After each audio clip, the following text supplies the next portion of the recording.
یاد غونډه هر کال د حمزه بابا په مزار ترسره کیږي چې په دریو نشستونو تقسیموي.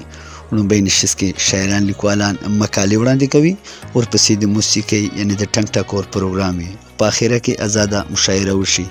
ستر حمزه بابا په هکله لیکوال او شاعر ډاکټر کلیم شینواري بیان نیوز ته داسې ویل: بسم الله الرحمن الرحیم.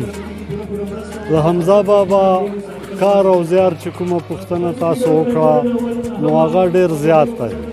حقیقت دا دی چې دوی په نثر او نظم دواړو کې دومره کار کړی دی چې احاطه کول په لنډو خبرو کې امکان نه لري، ځکه چې د نثر څومره قسمونه دي لکه افسانه، ډرامه، ناول، علمي نثر، فلسفه، تصوف، پښتونولي، دا هر څه دوی په نثر کې هم شته.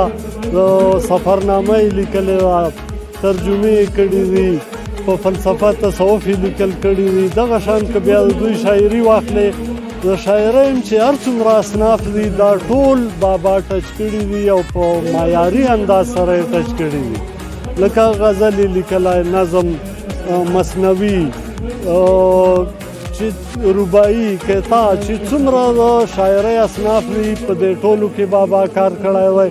تر دې پورې چې منظومه سفرنامه یې هم لیکلې ده په نظم کې، د کابل سفرنامه. دغه شان د شاعرۍ په ټولو اصنافو کې دوی کار کړی دی. د دوی حیثیت که زه دا ووایم چې د یوې ادارې حیثیت لري نو په دې کې به مبالغه نه وي، ځکه چې تر اوسه پورې د دوی په کار باندې خلکو 8 PhD وکړی، بیا هم د دوی احاطه نه ده شوې. دغه شان ډېرو خلکو MPhil تیسیز ولیکل خو د دوی د کار احاطه نه ده شوې.